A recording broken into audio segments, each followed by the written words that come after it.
Hello नमस्कार, मैं अखिलेश स्वागत करता हूं आपका गोलवेदे के सर यूट्यूब चैनल पे। आज है 22 सितंबर और 22 सितंबर को करंट अफेयर के जितने भी महत्वपूर्ण प्रश्न बनेंगे उन पर हम बात करने वाले हैं।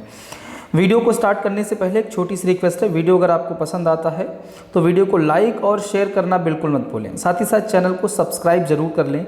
चलिए वीडियो स्टार्ट करते हैं। सबसे पहले प्रश्न की ओर अगर हम बढ़ते हैं, पहला प्रश्न दिया हुआ है, अंतर्राष्ट्रीय शांति दिवस प्रतिवर्ष कब मनाया जाता है? क्या पूछ रहा है? अंतर्राष्ट्रीय शांति दिवस प्रतिवर्ष कब मनाया जाता है? तो मैं इसका सही उत्तर आपको बता दूं, क्या होगा? 21 सितंबर। 21 सितंबर को हर साल अंतर्राष्ट्रीय शांति दिवस मनाया जाता है और ये 1981 में पहली बार मनाया गया। कब? 1981 में पहली बार मनाया गया। और कुछ बातें कर लेते हैं इसके बारे में।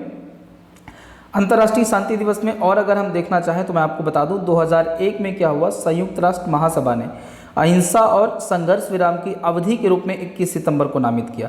यानी 21 सितंबर को अहिंसा और संघर्ष विराम की अवधि के रूप में भी जाना जाता है। कब से? 2001 से। इस बार की थीम क्या है? एक साथ शांति को आकार देना। क्या है? एक साथ शांति को आकार देना। अगले प्रश्न की ओर बढ़ते हैं, प्रश्न नंबर 2। प्रश्न नंबर 2 दिया हुआ है, हाल में ही किसे NTRO का प्रमुख बनाया गया है? NTRO, ठीक है। NTRO की अगर बात करें तो इसका प्रमुख अनिल धस्माना को बनाया गया। ये इमेज आप देख रहे हैं, यही है अनिल धस्माना। इनके बारे में बात करते हैं, फिर NTRO के बारे में बात करेंगे। इनके बारे में अगर बात करें तो 1981 बैच के IPS हैं, याद रखिएगा 1981 बैच के IPS अनिल धस्माना। पाकिस्तान विशेषज्ञ, यानी पाकिस्तान से संबंधित जो भी रक्षा नीतियाँ हैं उनके लिए फेमस हैं ये। फरवरी 2019 में जो बालाकोट एयर स्ट्राइक हुई थी उसके प्रमुख योजनाकार थे। नेशनल टेक्निकल रिसर्च ऑर्गेनाइजेशन यानी NTRO के बारे में अगर बात करें तो याद रखो, राष्ट्रीय तकनीकी अनुसंधान संगठन, प्रधानमंत्री कार्यालय, राष्ट्रीय सुरक्षा सलाहकार के अधीन एक तकनीकी खुफिया एजेंसी है की, ठीक है। 2004 में स्थापित की गई। इसमें national institute of cryptology research and development भी शामिल है। क्लियर है इतनी बात? चलिए अगले प्रश्न की ओर बढ़ते हैं, प्रश्न नंबर 3। प्रश्न नंबर 3 दिया हुआ है, हाल में ही पूर्व प्रधानमंत्री HD देवगौड़ा ने राज्यसभा के सदस्य के रूप में शपथ ली है। वह किस राज्य से राज्यसभा सदस्य चुने गए हैं? तो HD देवगौड़ा की अगर बात करें तो याद रखिएगा 11वें PM थे हमारे, ये 11वें PM थे।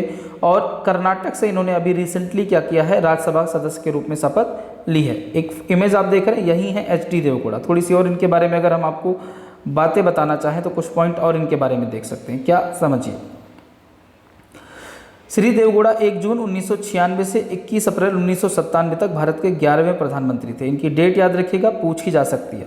इसके अलावा इन्होंने 1994 से 1996 तक कर्नाटक के मुख्यमंत्री के रूप में भी काम किया है और अभी फिर से ये कर्नाटक से ही राज्यसभा सांसद चुने गए हैं। अगले प्रश्न की ओर बढ़ जाते हैं, प्रश्न नंबर 4। प्रश्न नंबर 4 दिया हुआ है, अंतर्राष्ट्रीय तटीय स्वच्छता दिवस किस तिथि को मनाया जाता है? अंतर्राष्ट्रीय तटीय स्वच्छता दिवस की अगर बात करें तो याद रखिए ये मनाया जाता है 19 सितंबर को। कब? 19 सितंबर को। कुछ बातें इसके बारे में अगर और हम करना चाहें और इसकी थीम अगर देखना चाहें तो देख लीजिए आप, इंटरनेशनल कोस्टल क्लीनअप डे, अंतर्राष्ट्रीय तटीय स्वच्छता दिवस पारंपरिक रूप से सितंबर के तीसरे शनिवार को मनाया जाता है। ठीक है, कुछ पॉइंट आप समझ लीजिएगा।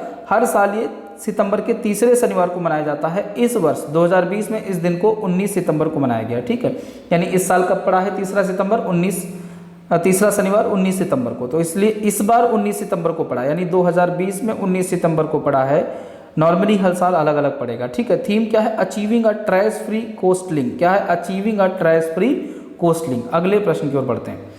अगला प्रश्न है, भारतीय रेलवे द्वारा स्वच्छता पखवाड़ा का आयोजन किया गया है, यह कब से कब तक मनाया जा रहा है? स्वच्छता पखवाड़ा की अगर बात करें तो इसका आयोजन इंडियन रेलवे ने किया है। 16 सितंबर से लेकर 30 सितंबर तक ये मनाया जाएगा।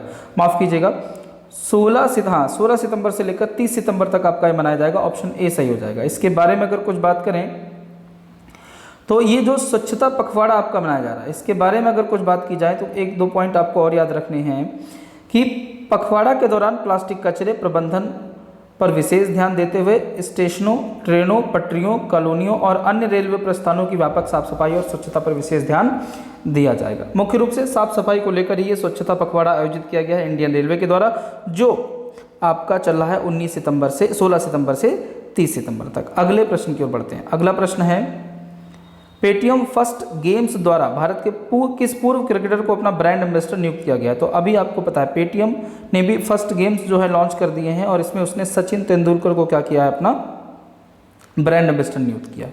चलिए अगले प्रश्न की ओर बढ़ते हैं। अगला प्रश्न है, हाल में ही केंद्र सरकार ने किसके निर्यात पर पूर्ण रूप से प्रतिबंध लगा दिया? अभी रिसेंटली केंद्र सरकार ने जो है एक उत्पाद के ऊपर पूरी तरीके से प्रतिबंध लगा दिया गया है कि उसका निर्यात नहीं होगा। वो कौन सा है आपका? प्याज। क्यों? क्योंकि दक्षिण भारत में इस बार बारिश के कारण क्या हुआ है, प्याज को बहुत ज़्यादा नुकसान हुआ है, तो भारत में प्याज की कमी हो सकती है। ऐसे में निर्यात क्या कर दिया गया? पूरी तरीके से रोक दिया गया। तो याद रखिए प्याज के निर्यात पर पूरी तरीके से रोक लगाई गई है। अगला है, हाल में ही किस राज्य ने मुख्यमंत्री महिला उत्कर्ष योजना का शुभारंभ किया? महिला उत्कर्ष योजना की बात करें तो गुजरात सरकार ने इसको लॉन्च किया है, शुरू किया है गुजरात सरकार। क्या किया जाएगा? महिलाओं को जो है वो ब्याज मुक्त ऋण प्रोवाइड किया जाएगा। इसमें महिलाओं को ब्याज मुक्त ऋण प्रोवाइड किया जाएगा। प्रश्न नंबर 9, हाल में ही किस देश के पूर्व प्रधानमंत्री जॉन टर्नर का 91 वर्ष की उम्र में निधन हो गया? जॉन टर्नर की इमेज आप देख रहे हैं, ये कहाँ के हैं? कनाडा। कनाडा के पूर्व पीएम थे। इनका जन्म जो है ब्रिटेन में हुआ था, लेकिन ये कनाडा में बचपन में ही बस गए थे। उसके बाद इन्होंने राजनीति में प्रवेश किया और वहाँ के पीएम तक का सफर तय किया। अभी रिसेंटली इनका निधन हो गया, ठीक है, टोरंटो में इनका निधन हुआ। प्रश्न नंबर 10 इंपॉर्टेंट रहेगा, हाल में ही सिंधु समझौते को के कितने वर्ष पूरे हो गए हैं? सिंधु जल समझौता जो है उसको याद रखिएगा 60 वर्ष पूरे हो गए हैं। इस पर थोड़ी सी बात करते हैं जो काफ़ी इंपॉर्टेंट आपके लिए होने वाली है। 19 सितंबर 2020 को भारत और पाकिस्तान के बीच सिंधु जल समझौते को 60 वर्ष पूरे हो गए हैं। कितने? 60 वर्ष पूरे हो गए हैं। सिंधु जल समझौते की बात करें, यह एक जल वितरण समझौता है जिस पर वर्ष 1960 में विश्व बैंक की मध्यस्थता से भारत के प्रधानमंत्री जवाहरलाल नेहरू तथा पाकिस्तान के राष्ट्रपति अयूब खान ने हस्ताक्षर किए थे। पाकिस्तान की तरफ से कौन था? अयूब खान। भारत की तरफ से कौन था? जवाहरलाल नेहरू। ठीक है। सिंधु जल समझौते में हुआ क्या था, कुछ बातें ये भी आप जान लीजिएगा। सिंधु जल समझौते में इसमें क्या किया गया कि दो नदियों को 2 हिस्सों में बांट दिया गया। 3 पूर्वी नदियाँ, और पूर्वी नदियों में रावी, ब्यास, सतलज, ठीक है, के पानी पर भारत का नियंत्रण रहेगा। यानी रावी, व्यास और सतलज के पानी पर भारत का नियंत्रण रहेगा। इसके अलावा पाकिस्तान पश्चिमी नदियों में सिंधु, चिनाब और झेलम को नियंत्रित कर सकेगा। ठीक है, चलिए, तो ये 10 प्रश्न थे। उम्मीद कर रहा हूँ आपको पसंद आए होंगे। पसंद आए तो लाइक और शेयर करें और चैनल को सब्सक्राइब करना बिल्कुल मत भूलें। Thank you very much.